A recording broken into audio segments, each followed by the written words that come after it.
হৰে কৃষ্ণ জয় শিল প্ৰভুপাদ কি জয় জয় গুৰু মহাৰাজ কি জয় সকলো ভক্তকে প্ৰণিপাত জনাই আজি আৰম্ভ কৰিছোঁ গীতাৰ 8 নম্বৰ অধ্যায়ৰ পৰা 5 নম্বৰ শ্লোকা আহক আমি একেলগে একবাৰ পঢ়ব অন্তকালেশ মামেব স্মৰণং মুক্ত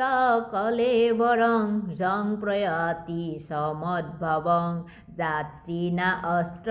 সঞ্চয় ইয়াত কৃষ্ণই কৈছে যে মৃত্যুৰ সময়ত যোনে মোক স্মৰণ কৰি দেহ ত্যাগ কৰিব পাৰে তেওঁ মোৰ স্বৰূপটো পায়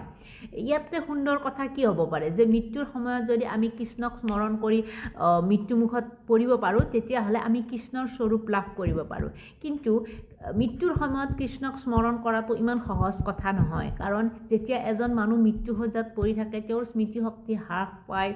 তেওঁ মুখেৰে ভালকৈ কথা ক'ব নোৱাৰে চিন্তা কৰিব নোৱাৰে তেতিয়াহ'লে কেনেকৈ কৃষ্ণক চিন্তা কৰিব কেনেকৈ কৃষ্ণক মনত পেলাব হে কৃষ্ণই কৈছে যদি তুমি গোটেই জীৱন মোৰ নাম লোৱা মোক স্মৰণ কৰা মৃত্যুৰ সময়ত মই তোমাক নিজে মনত কৰি দিম যে তুমি মোক মনত কৰা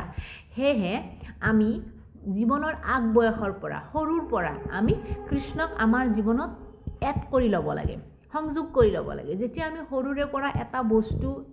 কৰোঁতে অভ্যাস হৈ যায় সেইটো বস্তু আমাৰ অটোমেটিকেলি হৈ যায় তাত কোনো প্ৰেছাৰ দিব নালাগে যেনেকৈ আমি ক'ৰবাত এটা খুন্দা খালে সৰুৰে পৰা কি বুলি কওঁ অ' মা মৰিলোঁ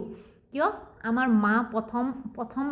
হয় ব্যক্তি হয় যিজনক আমি খুব সহজতে ল'ব পাৰোঁ আৰু সহজতে আমি চিঞৰি দিলে মা আমাৰ ওচৰত উপস্থিত হয় সেইকাৰণে আমি প্ৰতিটো দুখত পৰিলে মাক স্মৰণ কৰোঁ কিন্তু সেই অভ্যাসটো আঁতৰাই যদি আমি প্ৰতিটো সময়তে প্ৰতিটো দুখত প্ৰতিটো সুখত প্ৰতিটো বস্তুতে যদি আমি কৃষ্ণক সমৰ্পণ কৰিব পাৰোঁ কৃষ্ণক যোগ কৰিব পাৰোঁ যদি আমি দুখে সুখে সদায় কৃষ্ণক স্মৰণ কৰি থাকোঁ গোটেই জীৱন তেতিয়াহ'লে মৃত্যুৰ সময়ত